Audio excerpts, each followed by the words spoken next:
وحامل العرين محمد عويس. كابتن مبروك. الله يبارك فيك يطول عمرك.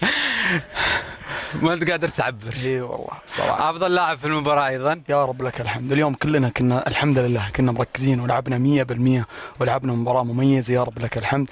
انا واحد من نجوم هذه المباراه، بس انا ماني بالنجم الاوحد. اليوم ال11 كلهم واللعيبه اللي نزلوا واللعيبه اللي ساندونا من برا والجهاز الفني والاداري والطبي والكل عمل على اكمل وجه لتحضيرنا للمباراه هذه. يعني اليوم قاعدين نلعب ضد فريق مرشح للبطوله، ما هو مرشح انه يتاهل من المجموعه حقتنا. يا رب لك الحمد، يا رب لك الحمد، توفيق رب العالمين. اليوم حصدنا أهم 3 نقاط في مشوارنا اليوم في كأس العالم. ترى على فيش موضوع حصري على السعودية، ولكن اليوم الخليج كله والعرب اليوم كلهم فرحانين. اليوم يعني انتصار في بداية كأس العالم. توفيق رب العالمين. والشيء الثاني أن اليوم قاعدين نلعب على أرضنا مع جمهورنا، هذا الشيء فرق معنا.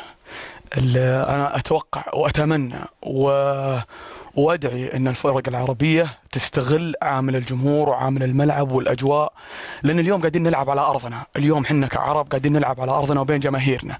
هذا أدفانتج يعطيك، هذا أول شيء يعطيك أفضلية على الخصم. كان من يكون اليوم فزنا على واحد من المرشحين في البطولة أنه يحصدها، واحد ممكن يكون المرشح الأول أنه يحصد هذا البطولة. فرق معنا هذا الشيء ترك بمراحل ضوئية الأرض والجمهور، ويا رب لك الحمد. وإن شاء الله أن نستغلها في المباراتين الجاية ونتأهل من دور المجموعات بإذن الله إن شاء الله. بس سؤال أخير قبل، لأن عندك مؤتمر صحفي الآن، لكن شفتك نهاية المباراة يوم صار الاصطدام بينك وبين ياسر، طحت، يعني الشعور اللي كان جاك؟ مشكلة ما حد يعرف الإحساس، لأنها مرت علي من قبل.